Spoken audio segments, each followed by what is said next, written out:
ಗೆಳೆಯರೇ ನಮಸ್ಕಾರ, ಹೇಗಿದ್ದೀರಿ ಎಲ್ರು? ಗೆಳೆಯರೆ, ಮುಸ್ಲಿಮರು ಮತಾಂಧರಲ್ಲ, ಅವರಲ್ಲೂ ಓದಿದವರು ತಿಳಿದವರು ಬಹಳಷ್ಟು ಜನರಿದ್ದಾರೆ.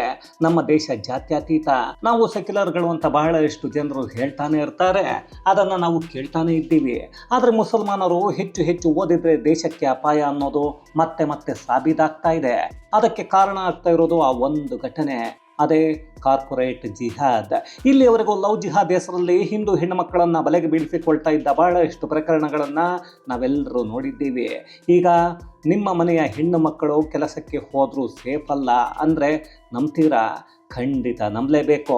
ಅದರಲ್ಲೂ ಯಾವುದೋ ಸಾಫ್ಟ್ವೇರ್ ಅಥವಾ IT ಕಂಪನಿಗಳು ಸೇಫ್ ಅಲ್ಲ, ಅಲ್ಲೂ ಹಿಂದೂ ಯುವತಿಯರನ್ನು ಬಲವಂತವಾಗಿ ಜಿಹಾದ್ ಮಾಡಲಾಗುತ್ತೆ ಅನ್ನೋದು ಈಗ ಹೊರಗೆ ಬರ್ತಾ ಇದೆ. ಒಟ್ಟಿನಲ್ಲಿ ಮುಸ್ಲಿಂ ಮತಾಂಧರು ಓದಿದ್ರು ಓದದೇ ಇದ್ರು ದೇಶಕ್ಕೆ ಡೇಂಜರ್. ಹಿಂದೂಗಳನ್ನು ಯಾವ ರೀತಿಯಲ್ಲೂ ಬಿಡಲ್ಲ ಅನ್ನೋದು ಗೊತ್ತಾಗ್ತಾ ಇದೆ.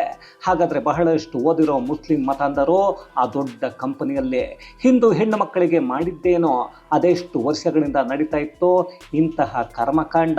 ಭಾರತದ ಹೆಮ್ಮೆಯ ಕಂಪನಿಗೂ ಮಸಿಯನ್ನು ಬೆಳೆಯೋ ಕೆಲಸವನ್ನ ಮಾಡೋಕೆ ನಿಂತಿದ್ದಾರಾ ಮತಾಂಧ ಎಜುಕೇಟೆಡ್ ಮುಸ್ಲಿಮ್ಸ್? ಎಲ್ಲವನ್ನ ಈ ವಿಡಿಯೋದಲ್ಲಿ ನೋಡ್ಕೊಂಡು ಬರೋಣ ಬನ್ನಿ.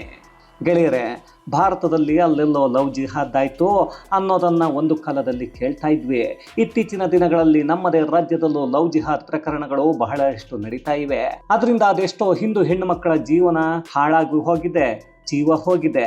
ಇನ್ನೊಂದು ಕಡೆ ಮುಸಲ್ಮಾನರು ಪಂಚರ್ ಹಾಕೋದು ಬಿಟ್ಟು ಗ್ಯಾರೇಜ್ ಕೆಲಸವನ್ನು ಮಾಡಿಕೊಂಡು ಇದ್ದಾಗ ಕೆಲ ರಾಜಕಾರಣಿಗಳು ಅವರ ತಲೆಯಲ್ಲಿ ಇಲ್ಲದ ವಿಷ ಬೀಜ ಬಿತ್ತಿ ನಿಮ್ಮನ್ನು ಭಾರತದಲ್ಲಿ ಬದುಕೋಕೆ ಬಿಡ್ತಾ ಇಲ್ಲ, ನಿಮ್ಮನ್ನು ಇದೇ ಪರಿಸ್ಥಿತಿಯಲ್ಲಿ ಇಟ್ಟು ಉದ್ಧಾರ ಆಗದ ಹಾಗೆ ಮಾಡೋಕೆ ಯಾವುದೋ ಪಕ್ಷ ನಿಂತು ಬಿಟ್ಟಿದೆ, ಅಲ್ಲಿ RSS ಅದೇನೋ ಮಾಡ್ತಾ ಇದೆ, ಇನ್ಯಾರೋ ದೇಶದ ಪರವಾಗಿ ಮಾತಾಡ್ತಾ ಇರೋರು ನಿಮ್ಮನ್ನು ಮುಗಿಸೇ ಬಿಡ್ತಾರೆ, ನಿಮ್ಮನ್ನು ಪಾಕಿಸ್ತಾನಕ್ಕೂ ಕಳಿಸ್ತಾರೆ, ಹಿಂದೂಗಳಿಂದ ಇಸ್ಲಾಂ ಕತ್ರೆ ಮೇಹೆ ಅಂತ ಹೇಳ್ತಾ ಇರ್ತಾರೆ. ಅದೆಲ್ಲ ಆಗಬಾರ್ದು ಅಂದರೆ ಮುಸ್ಲಿಮರು ವಿದ್ಯಾವಂತರಾಗಬೇಕು, ಅವರಲ್ಲೂ ವಿದ್ಯಾವಂತರಿದ್ದರೆ ಬಹಳಷ್ಟು ಸುಧಾರಣೆಯಾಗುತ್ತೆ ಅನ್ನೋದನ್ನು ಬಹಳಷ್ಟು ಜನರು ಯೋಚನೆಯನ್ನು ಮಾಡಿದ್ದೂ ಇದೆ. ಆದರೆ ನಮ್ಮ ದೇಶದ ಒಳಗೆ ಅನ್ನವನ್ನು ತಿಂದು ವಿದ್ಯಾಭ್ಯಾಸ ಮಾಡಿದ ಮುಸ್ಲಿಮರು ತಲೆಯಲ್ಲಿ ಮತಾಂಧತೆಯನ್ನು ತುಂಬಿಕೊಂಡಿದ್ದಾರೆ. ಆದ್ದರಿಂದ ಅವರು ಓದಿದ ತಕ್ಷಣ ಅಬ್ದುಲ್ ಕಲಾಂ ರೀತಿ ಆಗಲ್ಲ, ಅದನ್ನು ಬಿಟ್ಟು ಉಗ್ರರ ರೀತಿ ಯೋಚನೆ ಮಾಡ್ತಾ ಡಾಕ್ಟರ್ ಆದವರು ಸೈನ್ಸ್ ಲ್ಯಾಬ್ಗಳಲ್ಲಿ ಕುಳಿತು ಬಾಂಬ್ಗಳು ತಯಾರು ಮಾಡೋಕೆ ಫಾರ್ಮುಲಾ ಕಂಡುಹಿಡಿತಾರೆ. ಎಜುಕೇಶನ್ ಕೊಡ್ತೀನಿ ಅಂತ ಹೇಳೋ ಬಹಳಷ್ಟು ಮುಸ್ಲಿಂ ವಿದ್ಯಾಸಂಸ್ಥೆಗಳು ಮತಾಂಧತೆ ಮತ್ತು ಭಯೋತ್ಪಾದನೆಯ ಪಾಠವನ್ನು ಹೇಳಿಕೊಡುತ್ತವೆ.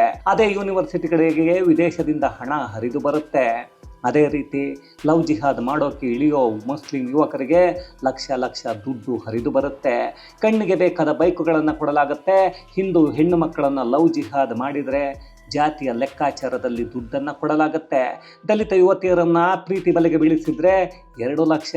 ಅದೇ ಒಕ್ಕಲಿಗ ಮತ್ತು ಲಿಂಗಾಯತ ಯುವತಿಯರನ್ನು ಪ್ರೀತಿ ಮಾಡಿ ಮತಾಂತರ ಮಾಡಿದರೆ ಅದಕ್ಕೆ 4 ರಿಂದ 5 ಲಕ್ಷ. ಅದೇ ಬ್ರಾಹ್ಮಣ ಯುವತಿ ಅಥವಾ ಹುಡುಗಿಯಾದರೆ 7 ಲಕ್ಷ. ಹೀಗೆ ಒಂದೊಂದು ಜಾತಿಯ ಹೆಣ್ಣು ಮಕ್ಕಳಿಗೆ ಯಾವುದೋ ಮಾರುಕಟ್ಟೆಯಲ್ಲಿ ದರವನ್ನು ನಿಗದಿ ಮಾಡಿದ ಹಾಗೆ ಮಾಡಲಾಗತ್ತೆ. ಆದರೆ ಆ ಮುಸ್ಲಿಂ ಯುವಕರಿಗೆ ಹಣವನ್ನು ಕೊಡೋದು ಯಾರು, ಅದು ಎಲ್ಲಿಂದ ಬರುತ್ತೆ ಅನ್ನೋದನ್ನು ನೋಡಿದರೆ ಅದೆಲ್ಲವೂ ಬರೋದು ಬಹುತೇಕ ಮಧ್ಯಪ್ರಾಚ್ಯರ ದೇಶಗಳಿಂದಲೇ ಅನ್ನೋದು ಸತ್ಯ. ಅಂತಹ ಬಹಳಷ್ಟು ಪ್ರಕರಣಗಳನ್ನು ಭಾರತದಲ್ಲಿ ಭೇದಿಸಲಾಗಿದೆ. ಅದರಲ್ಲೂ ನಮ್ಮ ರಾಜ್ಯದಲ್ಲಿ ಅಂತಹ ಪ್ರಕರಣಗಳು ಇತ್ತೀಚಿನ ದಿನಗಳಲ್ಲಿ ಬೇಕಾದಷ್ಟು ನಡೀತಾ ಇವೆ. ಆದರೂ ನಮ್ಮ ರಾಜ್ಯ ಸರ್ಕಾರ ಮತ್ತು ಇಲ್ಲಿನ ಪೊಲೀಸರು ಮಾತ್ರ ಅದರ ಬೇರುಗಳು ಎಲ್ಲಿವೆ ಅನ್ನೋದನ್ನು ಹುಡುಕೋ ಕೆಲಸವನ್ನು ಮಾಡ್ತಾ ಇಲ್ಲ. ರಾಜ್ಯದಲ್ಲಿ ಸರಿಯಾಗಿ ನೋಡ್ತಾ ಹೋದರೆ ಕಳೆದ 3 ತಿಂಗಳಲ್ಲಿ ಪ್ರತಿದಿನ 2 ರಿಂದ 3 ಲವ್ ಜಿಹಾದ್ ಪ್ರಕರಣ ಹೊರಗೆ ಬರ್ತಾ ಇವೆ. ಅದು ಕಣ್ಣಿಗೆ ಕಾಣಿಸೋದು, ಕಣ್ಣಿಗೆ ಕಾಣೋದು ಇನ್ನೆಷ್ಟಿವೆಯೋ ಗೊತ್ತಿಲ್ಲ. ಆದರೆ ಅವುಗಳನ್ನು ಪೊಲೀಸರು ಯಾವ ರೀತಿ ತನಿಖೆ ನಡೆಸಿದ್ದಾರೆ, ಅವುಗಳೆಲ್ಲ ಏನಾದವು ಅನ್ನೋದನ್ನು ಮಾತ್ರ ಯಾರು ಹೇಳೋದೇ ಇಲ್ಲ. ಪೋಷಕರ ಗೋಳಾಟ ಕೇಳೋರಿಲ್ಲ. ಇಂತಹ ಜಿಹಾದಿಗಳನ್ನು ಸಿದ್ದು ಸರ್ಕಾರ ನಮ್ಮ ರಿಲೇಷನ್ ಅಂದರೆ DCM DK ಶಿವಕುಮಾರ್, ಬಾಂಬ್ ಇಡೋರನ್ನು ನಮ್ಮ ಬ್ರದರ್ಸ್ ಅಂತಾರೆ. ಆದರೂ ಲವ್ ಜಿಹಾದ್ ಆದಾಗ, ಬಾಂಬ್ ಬ್ಲಾಸ್ಟ್ ಆದಾಗ ಅದರ ಬಗ್ಗೆ ಕೇಳಿದರೆ ಸಿದ್ದರಾಮಯ್ಯ ಆಗಲಿ DK ಶಿವಕುಮಾರ್ ಆಗಲಿ ಉಸಿರನ್ನೇ ಬಿಡಲ್ಲ. ಇಲ್ಲಿಯವರೆಗೂ ಲವ್ ಜಿಹಾದ್ಗೆ ಫಂಡಿಂಗ್ ಆಗುತ್ತೆ, ಅದರಿಂದ ದುಡ್ಡು ಬರುತ್ತೆ. ಅದೇ ಕಾರಣಕ್ಕೆ ಹಿಂದೂ ಯುವತಿಯರನ್ನು ಲವ್ ಜಿಹಾದ್ ಬಲೆಗೆ ಬೀಳಿಸಿ ಅವರನ್ನು ಗರ್ಭಿಣಿ ಮಾಡಿ ಅಥವಾ ಮದುವೆಯಾಗಿ ನರಕಕ್ಕೆ ತಳ್ಳಿರೋ ಬಹಳಷ್ಟು ಘಟನೆಗಳು ನಮ್ಮ ಕಣ್ಣ ಮುಂದೆ ಕಾಣಿಸುತ್ತವೆ. ಈಗ ಅದಕ್ಕಿಂತ ಭಯಾನಕ ಜಿಹಾದ್ ಶುರುವಾಗಿದೆ. ಇಲ್ಲಿಯವರೆಗೂ ಶಾಲಾ ಕಾಲೇಜುಗಳಿಗೆ ಪೋಷಕರು ಕಳಿಸೋದಕ್ಕೆ ಯೋಚನೆ ಮಾಡೋ ಪರಿಸ್ಥಿತಿ ಇತ್ತು, ಈಗ ಕೆಲಸಕ್ಕೆ ಕಳಿಸೋಕೆ ಯೋಚನೆ ಮಾಡೋ ಪರಿಸ್ಥಿತಿ ಬಂದಿದೆ. ಅದಕ್ಕೆ ಕಾರಣ ಆಗ್ತಾ ಇರೋದು ಮಾತ್ರ ಯಾವುದೋ ಚಿಕ್ಕ ಪುಟ್ಟ ಕೆಲಸ ಅಲ್ಲ, ಚಿಕ್ಕ ಪುಟ್ಟ ಕಂಪನಿಯೂ ಅಲ್ಲ, ಬದಲಾಗಿ ಸಾಫ್ಟ್ವೇರ್ ಮತ್ತು IT ಕಂಪನಿಗಳು. ಈಗ ಅದೇ ಭಯಾನಕ ಕಾರ್ಪೊರೇಟ್ ಜಿಹಾದ್ ನಡೀತಾ ಇದೆ. ಅಂಥದ್ದೇ ಘಟನೆ ಮಹಾರಾಷ್ಟ್ರದ ನಾಸಿಕ್ನ IT company Tata consultancy services ಅಂದರೆ TCSನಲ್ಲೂ ನಡೆದಿದೆ. ಆ ಕಂಪನಿಯಲ್ಲಿದ್ದ ತಂಡದ ನಾಯಕರು ಅಂದರೆ ಟೀಮ್ ಲೀಡರ್ಸ್ ಇರ್ತಾರಲ್ಲ, ಅವರು ಬಹಳಷ್ಟು ಹಿಂದೂ ಮಹಿಳಾ ಉದ್ಯೋಗಿಗಳಿಗೆ ಲೈಂಗಿಕ ಕಿರುಕುಳ ಮತ್ತು ಧಾರ್ಮಿಕ ಮತಾಂತರ ಮಾಡೋದಕ್ಕೆ ಪ್ರಯತ್ನವನ್ನು ಮಾಡ್ತಾನೇ ಇದ್ರು. ಸದ್ಯಕ್ಕೆ ಸುಮಾರು 6 ಜನರನ್ನ ಬಂಧನ ಮಾಡಲಾಗಿದೆ. ನಾಸಿಕ್ ಪೊಲೀಸ್ ಠಾಣೆಯಲ್ಲಿ ಲೈಂಗಿಕ ದೌರ್ಜನ್ಯವನ್ನು ಎಸಗಿ ನಂತರ ಮತಾಂತರ ಮಾಡೋಕ್ಕೆ ಮುಂದಾಗ್ತಾ ಇದ್ರು ಅನ್ನೋ ದೂರು ದಾಖಲಾಗಿದೆ. ಅದರಲ್ಲೂ 18 ವರ್ಷದಿಂದ 25 ವರ್ಷದ ಹುಡುಗಿಯರನ್ನೇ ಮತಾಂತರ ಮಾಡೋದಕ್ಕೆ ಮತಾಂಧರು ಟಾರ್ಗೆಟ್ ಮಾಡ್ತಾ ಇದ್ರು ಅನ್ನೋದು ಗೊತ್ತಾಗ್ತಾ ಇದೆ.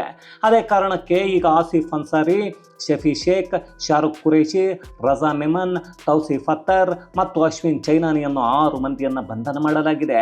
ಅದರಲ್ಲೂ TCS ಕಂಪನಿಗೆ ಕೆಲಸಕ್ಕೆ ಬರ್ತಾ ಇದ್ದ ಹಿಂದೂ ಯುವತಿಯರಿಗೆ ಹೆಚ್ಚು ಸಂಬಳ ಕೊಡಿಸ್ತೀವಿ, ನಿಮ್ಮ ಕೆಲಸವನ್ನು ಪರ್ಮನೆಂಟ್ ಮಾಡಿಸಿಬಿಡ್ತೀವಿ, ಅದಕ್ಕಾಗಿ ನೀವು ನಮಾಜನ್ನು ಓದಬೇಕು, ಮತಾಂತರ ಆಗಬೇಕು, ಗೋಮಾಂಸವನ್ನು ತಿನ್ನಬೇಕು ಅಂತ ಒತ್ತಾಯವನ್ನು ಮಾಡ್ತಾ ಇದ್ರು. ಅಲ್ಲಿ ಒತ್ತಾಯ ಮಾಡ್ತಾ ಇದ್ದ ಅಯೋಗ್ಯ ಮತಾಂಧ ಮುಸ್ಲಿಂ ಯುವಕರು, ಟೀಮ್ ಲೀಡರ್ಸ್, ಹಿಂದೂ ಯುವತಿಯರು ಒಪ್ಪಿಕೊಳ್ಳದೇ ಇದ್ದರೆ ಕೆಲಸದಲ್ಲೇ ಕಿರುಕುಳ ಕೊಡ್ತಾ ಎಂಡ್ ಆಫ್ ದಿ ಡೇ ಕೆಲಸವನ್ನು ಮುಗಿಸಬೇಕು ಅಂತ ಹೇಳಿ ಮಾಡೋಕೆ ಆಗದ ಯಾವುದೋ ಒಂದು ಪ್ರಾಜೆಕ್ಟನ್ನು ಕೊಡ್ತಾ ಇದ್ರು. ಅದನ್ನು ಮುಗಿಸೋಕೆ ಆಗದ ಯುವತಿಯರು ದಿನದ ಕೊನೆಯಲ್ಲಿ ಮತಾಂಧ ಟೀಮ್ ಲೀಡರ್ಗಳು ಹೇಳಿದ್ದನ್ನು ಕೇಳದೆ ಬೇರೆ ದಾರಿಯೇ ಇಲ್ಲದೆ ಒಪ್ಪಿಕೊಳ್ತಾ ಇದ್ರು. ಹಾಗಂತ ಈ ಬಡ್ಡಿ ಮಕ್ಕಳು ಕೇವಲ ಕಂಪನಿಗಳಿಗೆ ಮಾತ್ರ ಇಂತಹ ಕಿರುಕುಳವನ್ನು ಕೊಡ್ತಾ ಇರಲಿಲ್ಲ. ಬದಲಾಗಿ ಯಾವುದೇ ಒಂದು IT ಕಂಪನಿ ತನ್ನ ಪ್ರಾಜೆಕ್ಟ್ ಮುಕ್ತಾಯ ಆದಾಗ ಒಂದಷ್ಟು ಲಾಭ ಬಂದರೆ ವಿದೇಶ ಪ್ರಯಾಣಗಳನ್ನು ಕಳಿಸುತ್ತೆ, ರೆಸಾರ್ಟ್ಗಳಲ್ಲಿ ಪಾರ್ಟಿಗಳನ್ನು ವ್ಯವಸ್ಥೆ ಮಾಡುತ್ತೆ ಅಥವಾ ವೀಕೆಂಡ್ ಪಾರ್ಟಿ ಮಾಡಲಾಗತ್ತೆ. ಆದರೆ ಈ ಟೀಮ್ ಲೀಡರ್ಸ್ ಅನ್ನಿಸಿಕೊಂಡಿದ್ದ ಮತಾಂಧರು ಅಲ್ಲೂ ಹಿಂದೂ ಯುವತಿಯರಿಗೆ ಲೈಂಗಿಕ ಕಿರುಕುಳ ಕೊಡ್ತಾ, ನಮಾಜ್ ಮಾಡಿಸ್ತಾ, ಗೋಮಾಂಸವನ್ನು ಮನೆಯಿಂದ ತಂದು ತಿನ್ನಿಸೋ ಪ್ರಯತ್ನವನ್ನು ಮಾಡ್ತಾಯಿದ್ರು. ಅವರು ನಮಗೆ ವಾಂತಿ ಬರುತ್ತೆ ಅಂದರೂ ಬೀಳ್ತಾ ಇರಲಿಲ್ಲ, ಬಲವಂತವಾಗಿ ತಿನ್ನಲೇಬೇಕಾಗಿತ್ತು. ಇದನ್ನು ನಾನು ಹೇಳ್ತಾ ಇಲ್ಲ, ಈಗಾಗಲೇ ದೂರನ್ನು ನೀಡೋರು ಯುವತಿಯರು ಹೇಳಿಕೊಂಡಿದ್ದಾರೆ. ಇಲ್ಲಿ ಬಹಳಷ್ಟು ಜನರು ಕೇಳಬಹುದು, ಅಯ್ಯೋ ಆ ಕೆಲಸವನ್ನು ಬಿಟ್ಟು ಬರಬಹುದಿತ್ತಲ್ಲ ಅಂತ. ಆದರೆ ನಮ್ಮ ಹಿಂದೂಗಳು, ಅದರಲ್ಲೂ ಮಧ್ಯಮ ವರ್ಗದ ಹೆಣ್ಣು ಮಕ್ಕಳನ್ನು ಓದಿಸುವುದೇ ಸಾಲವನ್ನು ಮಾಡಿ ನಮ್ಮ ಮಕ್ಕಳು ಚೆನ್ನಾಗಿರಲಿ ಅಂತ. ಅದೇ ಹೆಣ್ಣು ಮಕ್ಕಳು ಒಳ್ಳೆಯ ಕೆಲಸ ಸಿಕ್ಕಾಗ, ಇಂತಹ ಪರಿಸ್ಥಿತಿ ಎದುರಾದಾಗ ಅಪ್ಪ ಅಮ್ಮ ಮಾಡಿರೋ ಸಾಲದ ನೆನಪಾಗತ್ತೆ. ಅಪ್ಪ ಅಮ್ಮನ ಕನಸುಗಳು ಅವರ ಕಣ್ಣ ಮುಂದೆ ಬರುತ್ತವೆ. ಎಲ್ಲದಕ್ಕಿಂತ ಹೆಚ್ಚಾಗಿ ನಮ್ಮ ಸಂಬಂಧಿಕರು, ಅಕ್ಕಪಕ್ಕದ ಮನೆಯವರು ಏನಂತಾರೋ ಅನ್ನೋ ಯೋಚನೆ ಶುರುವಾಗತ್ತೆ. ಅದೇ ಕಾರಣಕ್ಕೆ ಅಡ್ಜಸ್ಟ್ ಮಾಡಿಕೊಂಡು ಕೆಲಸವನ್ನು ಮಾಡ್ತಾ ಇರ್ತಾರೆ. ಈಗ ಯಾರೋ ಕೆಲ ಯುವತಿಯರು ಧೈರ್ಯವನ್ನು ಮಾಡಿ ದೂರನ್ನು ನೀಡಿದ್ದಾರೆ. ಈ ಕೆಲಸವನ್ನು ಇವತ್ತು ನಿನ್ನೆಯಿಂದಲೂ ಮತಾಂಧರು ಮಾಡ್ತಾ ಇರಲಿಲ್ಲ, 2022ರಿಂದ ಮಾಡ್ತಾ ಇದ್ರು. ಅದನ್ನು ಕೆಲ ಮಹಿಳಾ ಉದ್ಯೋಗಿಗಳು ಅಲ್ಲಿನ HR ಮ್ಯಾನೇಜರ್ಗೂ ತಿಳಿಸಿದ್ರು. ಆದರೆ ಅಲ್ಲಿರೋ ಹಿಂದೂ HR ಮ್ಯಾನೇಜರ್ ಇದರ ಬಗ್ಗೆ ತಲೆಯನ್ನು ಕೆಡಿಸಿಕೊಂಡಿರಲಿಲ್ಲ. ಇದನ್ನೇ ಹೇಳೋದು ಹಿಂದೂಗಳ ವಿರೋಧಿಗಳು ಅಂತ. ಇನ್ನು ಈಗಾಗಲೇ ಟಾಟಾ ಅನ್ನೋದು ಭಾರತದ ಹೆಮ್ಮೆ ಅನ್ನೋದು ನಮಗೆಲ್ಲ ಗೊತ್ತೇ ಇದೆ. ಟಾಟಾ ಸಂಸ್ಥೆ ತನ್ನ ಬಹುಪಾಲು ಲಾಭವನ್ನು ದೇಶಕ್ಕಾಗಿ ನೀಡುತ್ತೆ. ಅದೇ ಕಾರಣಕ್ಕೆ ದೇಶದ ಅತ್ಯುತ್ತಮ ಕಂಪನಿಯನ್ನು ಕಾರ್ಪೊರೇಟ್ ಜಿಹಾದ್ಗೆ ಬಳಸಿಕೊಂಡ್ರ ಅನ್ನೋ ಅನುಮಾನಗಳು ಹುಟ್ಟಿಕೊಳ್ತಾ ಇವೆ. ಒಂದು ಕಡೆ ಟಾಟಾ ಕಂಪನಿಯ ಹೆಸರು ಹಾಳಾಗಬೇಕು, ಇನ್ನೊಂದು ಕಡೆ ಯುವತಿಯರ ಜಿಹಾದ್ ಕೂಡ ಆಗಬೇಕು ಅನ್ನೋದು ಮತಾಂಧರ ಕುತಾಂತ್ರ ಅನ್ನಿಸ್ತಾ ಇದೆ. ಆದರೂ ಟಾಟಾ ಅನ್ನೋದು ಸೆಕ್ಯುಲರ್ ಅನ್ನೋದನ್ನು ಫಾಲೋ ಮಾಡೋಕ್ಕೆ ಹೋದರೆ ಇಂತಹ ಬಹಳಷ್ಟು ಪ್ರಕರಣಗಳು ನಡಿಬಹುದು. ಇಲ್ಲಿ ಟಾಟಾ ಕಂಪನಿಯಲ್ಲಿ ನಡೆದಿದೆ, ಇದು ಹೊರಗೆ ಬರ್ತಾ ಇದೆ ಸರಿ. ಅದೇ ಬಹಳಷ್ಟು ಪ್ರಕರಣಗಳು ಹೊರಗೆ ಬಾರದೆ ಹಾಗೆ ಉಳಿದುಕೊಳ್ತಾ ಇವೆ. ಯಾಕಂದರೆ ನಮ್ಮಲ್ಲಿ ಬಹಳಷ್ಟು ಕಂಪನಿಗಳು, ಮಾಲ್ಗಳು, ಸೂಪರ್ ಮಾರ್ಕೆಟ್ಗಳಲ್ಲಿ ಕೆಲಸವನ್ನು ಮಾಡೋ ಹುಡುಗಿಯರು ಮಾತ್ರ ಹಿಂದೂಗಳಾಗಿರ್ತಾರೆ. ಅದೇ ಅವರನ್ನು ಹ್ಯಾಂಡಲ್ ಮಾಡೋ ಟೀಮ್ ಲೀಡರ್ಸ್ ಮತ್ತು ಮ್ಯಾನೇಜರ್ಗಳು ಬಹುತೇಕ ಮುಸ್ಲಿಮರಾಗಿರ್ತಾರೆ. ಅಲ್ಲಿ ಹಿಂದೂ ಹುಡುಗಿಯರು ಮುಸ್ಲಿಂ ಯುವಕನ ಮಾತನ್ನು ಕೇಳಬೇಕು. ಅದೇ ಮುಸ್ಲಿಂ ಯುವತಿಯರು ಯಾಕೆ ಸೇಲ್ಸ್ ಕೆಲಸ ಮಾಡಲ್ಲ ಅನ್ನೋದನ್ನು ಸುಮ್ಮನೆ ಯೋಚನೆ ಮಾಡಿ. ಆಗ ನಿಮಗೂ ಒಂದಷ್ಟು ಸತ್ಯ ಅರ್ಥ ಆಗಬಹುದು. ಅದೇನೇ ಆದರೂ ಈ ಬಡ್ಡಿ ಮಕ್ಕಳು ಮತಾಂಧರು ಓದಿದ್ರೂ ಅಷ್ಟೇ, ಓದದೇ ಇದ್ದರೂ ಅಷ್ಟೇ ಮತಾಂಧತೆಯ ಕೆಲಸವನ್ನು ಬಿಡಲ್ಲ. ಓದದೇ ಇದ್ದರೆ ಲವ್ ಜಿಹಾದ್, ಓದಿದರೆ ಕಾರ್ಪೊರೇಟ್ ಜಿಹಾದ್. ಒಟ್ಟಿನಲ್ಲಿ ಅವರ ಟಾರ್ಗೆಟ್ ಹಿಂದೂ ಯುವತಿಯರು ಮತ್ತು ಹಿಂದೂಗಳು ಅನ್ನೋದು ನಿಜ. ಹಾಗಂತ ಭಾರತೀಯ ಮುಸಲ್ಮಾನರು ಇಲ್ವಾ ಅಂತ ಅಂದರೆ ಖಂಡಿತ ಇದ್ದಾರೆ. ಈ ಮಣ್ಣನ್ನು ಒಪ್ಪಿಕೊಂಡು ಸನಾತನ ಧರ್ಮವನ್ನು ಮೆಚ್ಚಿ ಬದುಕ್ತಾ ಇದ್ದಾರೆ. ಆದರೆ ಅಂಥವರ ಸಂಖ್ಯೆ ಬೆರಳಿಕೆಯಷ್ಟು ಅಷ್ಟೇ. ಅದೇ ನಮಗೆ ವಿಷಾದ. ಅದೇನೇ ಆದರೂ ಇಂತಹ ಜಿಹಾದಿಗಳ ಮೇಲೆ ಸರ್ಕಾರ ಮತ್ತು ಪೊಲೀಸರು ಹದ್ದಿನ ಕಣ್ಣನ್ನು ಇಡಲೇಬೇಕು. ಇಲ್ಲ ಅಂದರೆ ನಾಳೆ ರಾಜಕಾರಣಿಗಳ ಮನೆಗೆ ಈ ಜಿಹಾದ್ ಅನ್ನೋದು ಬರುತ್ತೆ. ಅವರ ಮಕ್ಕಳು ಕೂಡ ಆಗ ಅಲ್ಲೇ ಹಾಳಾಗಿ ಹೋಗ್ತಾರೆ. ಆಗ ಕೈಲಾಗದವರ ಹಾಗೆ ಅವರು ಗೋಳಾಡಬೇಕಾಗತ್ತೆ. ಇಂತಹ ಜಿಹಾದಿ ಮತಾಂಧರಿಗೆ ಒಂದಷ್ಟು ಕಠಿಣ ಕಾನೂನು ಬದಲಾವಣೆ ಆಗದೇ ಇದ್ದರೆ ಇಲ್ಲಿಗೆ ಇದು ನಿಲ್ಲಲ್ಲ. ಹಿಂದೂ ಯುವತಿಯರಿಗೆ ರಕ್ಷಣೆ ಇರಲ್ಲ. ಈ ಮತಾಂಧ ಮನಸ್ಥಿತಿಯ ಮುಸ್ಲಿಮರು ಎಲ್ಲೋ ಇರಲ್ಲ, ನಿಮ್ಮ ಮಧ್ಯೆ ಇರ್ತಾರೆ. ಅಂಥವರ ಬಗ್ಗೆ ನಾವೇ ಎಚ್ಚರದಿಂದ ಇರಬೇಕು ಅಷ್ಟೇ. ಇದಕ್ಕೆ ಅನ್ನಿಸುತ್ತೆ ಕಾಂಗ್ರೆಸ್ ಪಕ್ಷ ಮುಸ್ಲಿಮರ ವಿದ್ಯಾಭ್ಯಾಸದ ಬಗ್ಗೆ ತಲೆಯನ್ನು ಕೆಡಿಸಿಕೊಂಡಿರಲಿಲ್ಲ. ಕೆಲವು ವಿದ್ಯಾವಂತ ಮತಾಂಧರು ಭಾರತದ ಕಂಪನಿಗಳಲ್ಲಿ ಈಗ ಕೆಲಸ ಮಾಡ್ತಾ ಇದ್ದಾರೆ. ಈಗಲೇ ನಮ್ಮ ಹೆಣ್ಣು ಮಕ್ಕಳ ಪರಿಸ್ಥಿತಿ ಹಿಂಗಾದರೆ, ಅದೇ ಅರ್ಧದಷ್ಟು ಮತಾಂಧರು ಕೆಲಸ ಮಾಡೋದಕ್ಕೆ ಶುರುವಾದರೆ ನಮ್ಮ ಕತೆ ಮುಗಿದೇ ಹೋಗುತ್ತೆ ಅಷ್ಟೇ. ಇದು ಗೆಳೆಯರೆ, ಲವ್ ಜಿಹಾದ್ ಟು ಕಾರ್ಪೊರೇಟ್ ಜಿಹಾದ್ ಕುರಿತಾದ ಒಂದಷ್ಟು ಮಾಹಿತಿ ಮತ್ತಷ್ಟು ವಿಶೇಷತೆಗಳೊಂದಿಗೆ ಮುಂದಿನ ವಿಡಿಯೋದಲ್ಲಿ ಭೇಟಿಯಾಗೋಣ. ಅಲ್ಲಿಯವರೆಗೂ ಕನ್ನಡವೇ ಸತ್ಯ, ಕನ್ನಡವೇ ನಿತ್ಯ.